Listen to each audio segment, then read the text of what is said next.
Primato della manifestazione in questa gara di Francesco Donin, 2007 è l'anno in cui lo ha stabilito 23,76. Ci potrebbe provare Gazzola che in quarta corsia, lo ricordiamo, ha vinto l'argento ai giovanili in 23,71. Ci prova anche Tubertini che a questo punto è davanti e va alla vittoria.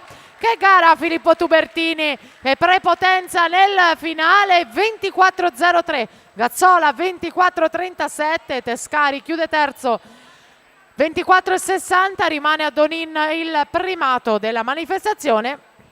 La vittoria per il President Bologna a Filippo Tubertini.